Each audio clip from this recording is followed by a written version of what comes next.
Hi hello ಎಲ್ರಿಗೂ ನಮಸ್ಕಾರ. ಎಲ್ಲರೂ ಹೇಗಿದ್ದೀರಾ? ಎಲ್ಲರೂ ಚೆನ್ನಾಗಿದ್ದೀರಾ ಅಂತ ಭಾವಿಸ್ತೇನೆ. ನಾನು ನಿಮ್ಮ ಪ್ರೀತಿ. Welcome back to my YouTube channel. ಇದು ನಾನೊಂದು 3 ಡ್ರೆಸ್ನ ಆರ್ಡ್ರ್ ಮಾಡಿದ್ದೆ. Maternity dress. ಪಾಪು ಎಲ್ಲ ಆದಮೇಲೆ ಬೇಕಾಗುತ್ತಲ್ಲ, ಫೀಡ್ ಮಾಡಬೇಕಾದ್ರೆಲ್ಲ ಕಂಫರ್ಟಬಲ್ ಆಗಿರಲಿ ಅಂತ ಹೇಳಿ ಆರ್ಡ್ರ್ ಮಾಡಿದೆ. ಸೊ ಅದನ್ನು ಜಾನು ತೊಗೊಬಂದಿದ್ರು. ಬೆಂಗಳೂರಿನ ಅಡ್ರೆಸ್ಗೆ ಆರ್ಡ್ರ್ ಮಾಡಿದ್ದು. ಇಲ್ಲಿಗಾದರೆ ಲೇಟ್ ಆಗುತ್ತೆ ಬರೋದಕ್ಕೆ, ಹಳ್ಳಿ ಅಲ್ವಾ, ಹಾಗಾಗಿ ನಾನು ಬೆಂಗಳೂರು ಡ್ರೆಸ್ಸಿಗೆ ಮಾಡಿದ್ದೆ. ಜಾನು ಈಸ್ಕೊಂಡು ತಂದಿದ್ರು. 3 ಜೊತೆ ತೊಗೊಂಡಿದ್ದೀನಿ. ಇದ್ರಲ್ಲಿ ರೆಡ್ ಇದೆಯಲ್ಲ, ಇದೊಂದು ಸ್ವಲ್ಪ ತಿನ್ನಾಗಿದೆ. ಇದೇ ಬೇರೆ ಥರ ಕ್ಲಾತು. ಇನ್ನೆರಡು ಡ್ರೆಸ್ ಇದೆಯಲ್ಲ, ಅದು ಚೆನ್ನಾಗಿದೆ, ಕ್ವಾಲಿಟಿ ಚೆನ್ನಾಗಿದೆ. ಸ್ವಲ್ಪ ದೊಡ್ಡದಾಯಿತು. ನಾನು ಡಬಲ್ XL ಮಾಡ್ಕೊಂಡಿದ್ದೆ. ಆಗಿಲ್ಲ ಅಂದರೆ ಏನು ಮಾಡೋದು ಅಂತ ಹೇಳಿಬಿಟ್ಟು. ಸೊ ಅದು ಬಂದಿತ್ತು, ಅದನ್ನು ಚೆಕ್ ಮಾಡ್ತಾಯಿದ್ದೆ ಓಪನ್ ಮಾಡಿಬಿಟ್ಟು. ಆನ್ಲೈನಲ್ಲಲ್ವ ಶಾಪ್ ಮಾಡಿದ್ದು, ಭಯ ಬೇರೆ ಕೊಡ್ತಾರಾ ಇಲ್ವಾ ಅಂದ್ಕೊಂಡು ಕೊನೆಗೆ ಫೈನಲಿ ಬಂತು, ತೊಗೊಂಡೆ. ಅದ್ರ ಜೊತೆಗೆ ಚೆರಿ ಬೇರೆ ಅವನು ಬಟ್ಟೆ ಎಲ್ಲ ತೊಗೊಂಡಿದ್ದ, ಅವರಪ್ಪ ತೊಗೊಬಂದಿದ್ರು. ಪ್ಯಾಂಟೆಲ್ಲ ಹೊಸದು. ಅವನು ಒಂದು ಹಾಕ್ಕೊಂಡಿದ್ದಾನೆ. ನಾನು ತೋರಿಸ್ತಿದ್ದೀನಲ್ಲ ಅಂತೇಳಿ ಅವ್ನು ಹಾಕ್ಕೊಂಡಿರೋ ಪ್ಯಾಂಟೂ ಹೊಸದಲ್ವ, ಅದನ್ನು ಬಿಚ್ಚಿಬಿಟ್ಟು ಅವನ ಹತ್ರ ಯಾವ್ಯಾವ ತಂದುಕೊಟ್ಟಿದ್ರು ಆ ಎಲ್ಲ ಪ್ಯಾಂಟ್ನು ತಗೊಬಂದು ಇಲ್ಲಿ ನೋಡಿ ಅಂದ್ಕೊಂಡು 1 2 ಅಂದ್ಕೊಂಡು ಅವ್ನ ಪ್ಯಾಂಟು ಬಟ್ಟೆನ ತೋರಿಸ್ತಾ ಇದ್ದೀನಿ. ಮಧ್ಯೆ ಬಂದು ಅದನ್ನು ಕೇಳಿಕೊಂಡು ನಾವು ನಗ್ತಾ ಇದ್ವಿ. ಅವ್ನು ಚಡ್ಡಿ ಬೇರೆ ಹಾಕಿಲ್ವಲ್ಲ, ಹಾಕಿರೋದನ್ನು ಬಿಚ್ಚಿಬಿಟ್ಟು ತೋರಿಸ್ತಿದ್ದಲ್ಲ ಅಂತ ಹೇಳ್ಬಿಟ್ಟು ನನಗೆ ತೋರ್ಸೋಕ್ಕೆ ಬಿಡ್ತಾ ಇಲ್ಲ. ಸೊ ಇದಿಷ್ಟು. ಅದ್ರ ಜೊತೆಗೆ ಏನಂದರೆ, ನಾವು ಹಾಸ್ಪಿಟಲ್ ಬ್ಯಾಗ್ನೇ ನಾನು ರೆಡಿ ಮಾಡ್ಕೊಂಡಿರಲಿಲ್ಲ, ಏನು ತಗೋಗ್ಬೇಕು ಏನು ತಗೋಗ್ಬಾರ್ದು ಅಂತ. ಪಾಪಗೂ ಅಷ್ಟೇ ರೆಡಿ ಮಾಡ್ಕೊಂಡಿರಲಿಲ್ಲ. ಇನ್ನೂ ಟೈಮ್ ಇದೆಯಲ್ಲ ಅಂದ್ಕೊಂಡು ನಮ್ಮಮ್ಮ ಸ್ವಲ್ಪ ಬಟ್ಟೆಗಳಷ್ಟೇ ತೊಳೆದು ಒಣೆ ಹಾಕ್ಕೊಂಡಿದ್ರು. ಈಗ ಮಳೆ ಬೇರೆ ಬರ್ತಿದೆಯಾ, ಬಿಸಿಲಿಲ್ವಲ್ಲ, ಅದಕ್ಕೆ ತೊಳೆದಿಟ್ಕೊಳ್ಳೋಣ ಅಂತ ತೊಳೆದು ಸ್ವಲ್ಪ ರೆಡಿ ಮಾಡಿದರು. ಪಾಪು ಬಟ್ಟೆಗಳು ರೆಡಿ ಮಾಡಿಲ್ಲ, ನಾನು ವೀಡಿಯೋನೂ ಮಾಡಿಲ್ಲ. ಈ ಥರ ಬಟ್ಟೆ ತಗೊಂಡೋಗ್ತಿದ್ದೀನಿ ಹಾಗೆ ಹೀಗೆ ಅಂದ್ಕೊಂಡು ನಾನು ಕೂಡ ರೆಡಿ ಮಾಡ್ಕೊಂಡು ಇಟ್ಟಿರಲಿಲ್ಲ. ಚೆಕಪ್ಗೆ ಹೋಗಬೇಕಿತ್ತು ಸ್ಯಾಟರ್ಡೆ. ಇದು ಬೇರೆ ವಿಡಿಯೋ ಜೊತೆ ನಾನು ವಾಯ್ಸ್ ಓವರ್ ಕೊಡ್ತಿರೋದು. ನನಗೆ ವಿಡಿಯೋ ಮಾಡ್ಕೊಳಕ್ಕಾಗಲಿಲ್ಲ. ಎಲ್ಲ ಕಡೆಯೂ ನಾನೇ ಮಾಡ್ಕೊಳಕ್ಕಾಗಲ್ಲ ಅಲ್ವಾ, ಸಿಚುಯೇಷನ್ ಬೇರೆ ಥರ ಎಲ್ಲ ಇರುತ್ತೆ. ಬಟ್ ಈ ಒಂದು ವಿಡಿಯೋದ ಮೂಲಕ ನಾನು ನನ್ನ ಒಂದು ಏನೇನು ಫೇಸ್ ಮಾಡಿದೆ ಅದನ್ನು ಶೇರ್ ಮಾಡ್ತಾಯಿದ್ದೀನಿ ಅಷ್ಟೇ. ಫಸ್ಟು ಚೆಕಪ್ಗೆ ಹೋಗಿದ್ವಿ. ನಮ್ಮಮ್ಮನ ಜೊತೆ ಹೋಗಿದ್ದು ಬಂದಿದ್ದೆ. ಮತ್ತೆ ಅವರು ಒಂದು 2-3 ಡೇಸು ಬಿಟ್ಟು ಬರೋಕ್ಕೆ ಹೇಳಿದ್ರು ನನಗೆ. 8 ಮಂತ್ಸ್ ಆದಮೇಲೆ NST ಮಾಡ್ತಾರೆ. ಇಲ್ಲಿ ನಾನು ಮಾಡ್ತಿದ್ದಾರಲ್ಲ, ಇದೇ NST ಅಂದರೆ ಪ್ರೆಗ್ನೆನ್ಸಿಲಿರೋರಿಗೆಲ್ರಿಗೂ ಗೊತ್ತಿರುತ್ತೆ. ಪಾಪುದು ಹಾರ್ಟ್ ಬೀಟ್ ಎಲ್ಲ ಚೆಕ್ ಮಾಡ್ತಾರೆ, ಮೂಮೆಂಟ್ಸ್ ಎಲ್ಲ ಚೆಕ್ ಮಾಡ್ತಾರೆ, ಕರೆಕ್ಟಾಗಿದೆಯಾ ಕಡಿಮೆ ಇದೆಯಾ ಅಂತೆಲ್ಲ. ಸೊ ನಮ್ಮಮ್ಮನ ಜೊತೆ ಹೋಗಿದಾಗ ಮಾಡಿದ್ದು ಇದು. NST ಬರ್ಕೊಟ್ಟಿದ್ರು. ಸೊ ನಾನು ಬಂದು ಮಾಡಿಸ್ದೆ. ಒಂದು 20 ಮಿನಿಟ್ಸ್ ತೊಗೊಳ್ತಾರೆ ಟೈಮು NST ಮಾಡೋದಕ್ಕೆ. ಸೊ ಈ ಟೈಮಲ್ಲಿ ಹೋಗಿದ್ದಾಗ ನಾನು ಚೆರಿ ನಮ್ಮಮ್ಮ ಹೋಗಿದ್ವಿ. ನಾರ್ಮಲ್ ಆಗೇ ಇತ್ತು ಪಾಪು ಮೂಮೆಂಟ್ಸು ಮತ್ತು ಹಾರ್ಟ್ ಬೀಟು ಎಲ್ಲ ಕರೆಕ್ಟಾಗಿತ್ತು. ಸೊ ಅಲ್ಲಿಂದ ಚೆಕ್ ಮಾಡಿಸ್ಕೊಂಡು ನಮ್ಮಮ್ಮ ನಾನು ಚೆರಿ ಎಲ್ಲ ಊಟ ಮಾಡಿಕೊಂಡು ಬರೋಣ ಅಂತ ಹೇಳಿ ಹೋಟೆಲ್ಗೆ ಹೋಗಿದ್ವಿ. ಇಲ್ಲೇನು ಮಾಡಿಲ್ಲ, ಜಸ್ಟ್ ಚೆಕಪ್ ಮಾಡಿದ್ರು ಅಷ್ಟೇ. ನಾನು ತೋರಿಸ್ಕೊಂಡು ಹೋಗೋಕ್ಕೆ ಬಂದಿದ್ದು. BP ಏನಾದರೂ ವೇರಿ ಆಗುತ್ತಾ ಅಥವಾ ಬೇರೆ ಏನಾದರೂ ಇರುತ್ತಾ ಅಂದ್ಬಿಟ್ಟು ಕೊನೆಯಲ್ಲಿ ನಿಮ್ಮನ್ನ ಕರೀತಾರೆ. ಒಂದು 2-3 ಡೇಸ್ಗೊಂದ್ಸರಿ ಕರೀತಾ ಇರ್ತಾರೆ. ಸೊ ನಾನು ಹೋಗಿದ್ದೆ. ಇದಾದ ಮೇಲೆ ಮನೆಗೆ ಬಂದ್ವಿ, ಊಟ ಎಲ್ಲ ಮುಗಿಸ್ಕೊಂಡು ಬಂದ್ವಿ. ನೆಕ್ಸ್ಟ್ ಇನ್ನೊಂದು ಸ್ಯಾಟರ್ಡೆ ಬರೋಕ್ಕೆ ಹೇಳಿದ್ರು. ಆವತ್ತು ನಮ್ಮಮ್ಮ ಇನ್ನು ಡೆಲಿವರಿ ಡೇಟು ಯಾವಾಗ ಬರುತ್ತೋ ಏನೋ, ಯಾವಾಗ ಏನು ಅಂತ ಗೊತ್ತಿಲ್ವಲ್ಲ, ಸೆಕೆಂಡ್ ಪ್ರೆಗ್ನೆನ್ಸಿ ಆಗಿರೋದ್ರಿಂದ ನಾನಂದೆ ನಮ್ಮಮ್ಮ ಸ್ವಲ್ಪ ಸ್ಯಾರಿ ತೊಗೋಬೇಕಿತ್ತಂತೆ. ಸೊ ಜಾನು ಬಂದಿರೋ, ಜಾನು ಜೊತೆ ನಾನು ಹಾಸ್ಪಿಟಲ್ಗೆ ಹೋಗ್ತೀನಿ, ನೀವು ಮೈಸೂರಿಗೆ ಹೋಗಿ ಸ್ಯಾರಿ ತೊಗೊಬರೋಗಿ ಅಂತ ಹೇಳಿ ನಮ್ಮಮ್ಮಂಗೆ ಹೇಳಿದೆ. ಸರಿ ಆಯಿತು ಅಂತ ನಮ್ಮಮ್ಮನೂ ಹೇಳಿದ್ರು.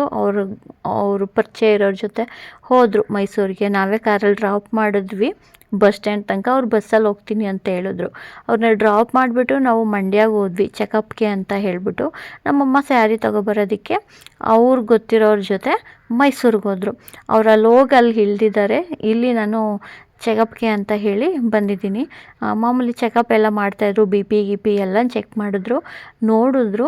ನನಗಲ್ಲೊಂದು ಹುಡುಗಿ ಫಸ್ಟು ಹೋಗಿದಾಗ ಸಿಕ್ಕಿತ್ತು. ಆ ಹುಡುಗಿದು ಏನೋ ಪ್ರಾಬ್ಲಮ್ ಆಗಿತ್ತು, ಅದನ್ನು ಮಾತಾಡ್ಸೋದ್ನೆಲ್ಲ ಪಾಪು ಆಯಿತಾ ಅಂತ ಅದನ್ನು ಅವರು ಶೇರ್ ಮಾಡಿಕೊಂಡ್ರು. ಆವಾಗ ನಾನು ಇನ್ನೂ ಚೆಕಪ್ ಆಗಿರಲಿಲ್ಲ. ಆಮೇಲೆ ಡಾಕ್ಟ್ರ್ ಹತ್ರ ಕೇಳ್ತಿರಲ್ಲ, BP ಎಲ್ಲ ಚೆಕ್ ನಾರ್ಮಲ್ ಇದೆ, ಮತ್ತು ಎಷ್ಟು 130/8 ಏನಾಯಿತು, ಅದು ನಾರ್ಮಲ್ ಅಂತ ಹೇಳಿದ್ರು. ಅದ್ರ ಜೊತೆಗೆ ನನ್ನನ್ನು ಕೇಳಿದ್ರು ಅವರು, ಮೂಮೆಂಟ್ಸ್ ಎಲ್ಲ ಆಗ್ತಿದೆಯಾ ಅಂತ. ನಾನು ಅಷ್ಟೊಂದು ಅಬ್ಸರ್ವ್ ಮಾಡ್ಕೊಂಡೆ ಇಲ್ಲ, ಬೆಳಗ್ಗೆಯಿಂದ ನನಗೆ ಗೊತ್ತೇ ಆಗಿಲ್ವಲ್ಲ ಅಂತ ನಾನು ಯೋಚನೆ ಮಾಡ್ತಾಯಿದ್ದೆ. ಆಮೇಲೆ ನಾನು ಡಾಕ್ಟ್ರ್ ಹತ್ರ ಅದೇನು ಶೇರ್ ಮಾಡ್ಕೊಂಡಿಲ್ಲ. ಮತ್ತೆ ನನಗೆ ಎನ್ ಎಸ್ ಟಿಗೆ ಬರೆದ್ರು.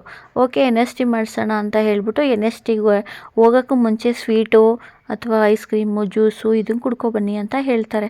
ಸರಿ ಆಯಿತು ಅಂತ ಹೇಳಿಬಿಟ್ಟು ನಾನು ಐಸ್ ಕ್ರೀಮ್ ತಿನ್ಕೊಂಬರೋಣ ಅಂತ ಹೇಳಿ ಐಸ್ ಕ್ರೀಮ್ ತೆಗೆಸ್ಕೊಂಡು ಜಾನು ಹತ್ರ 2 ಐಸ್ ಕ್ರೀಮ್ ತಿಂದೆ. ಮೂಮೆಂಟ್ಸ್ ಇರಲಿಲ್ವಲ್ಲ, ಈಗಾದರೂ ಮೂಮೆಂಟ್ ಮಾಡಲಿ, ಅದು ನಾನು ಅಬ್ಸರ್ವ್ ಮಾಡಿಲ್ವಲ್ಲ ಅಂತ ಹೇಳ್ಬಿಟ್ಟು ಐಸ್ ಕ್ರೀಮ್ ತಿಂದೆ. 2 ಐಸ್ ಕ್ರೀಮ್ ತಿಂದೆ.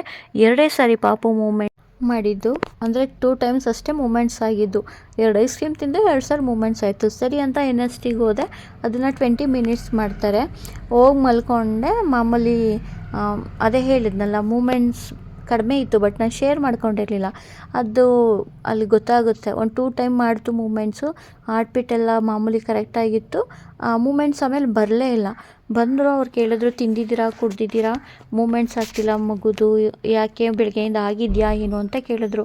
ನಾನು ಅಂದೆ ಇಲ್ಲ, ನಾನು ಅಷ್ಟೊಂದು ಅಬ್ಸರ್ವ್ ಮಾಡಿಕೊಂಡೇ ಇಲ್ಲ ಇವತ್ತು, ಏನೋ ಜ್ಞಾನದಲ್ಲಿ ನಾನು ಅಬ್ಸರ್ವ್ ಮಾಡ್ಕೊಂಡಿಲ್ಲ, ಬಟ್ ಮೂಮೆಂಟ್ಸ್ ಆಗಿರೋದು ನನಗೆ ಗೊತ್ತೇ ಆಗಿಲ್ಲ, ಹಂಗಾಗಿ ಇಲ್ಲ ನನಗೆ ಗೊತ್ತಿಲ್ಲ ಅಂತ ಹೇಳಿದೆ.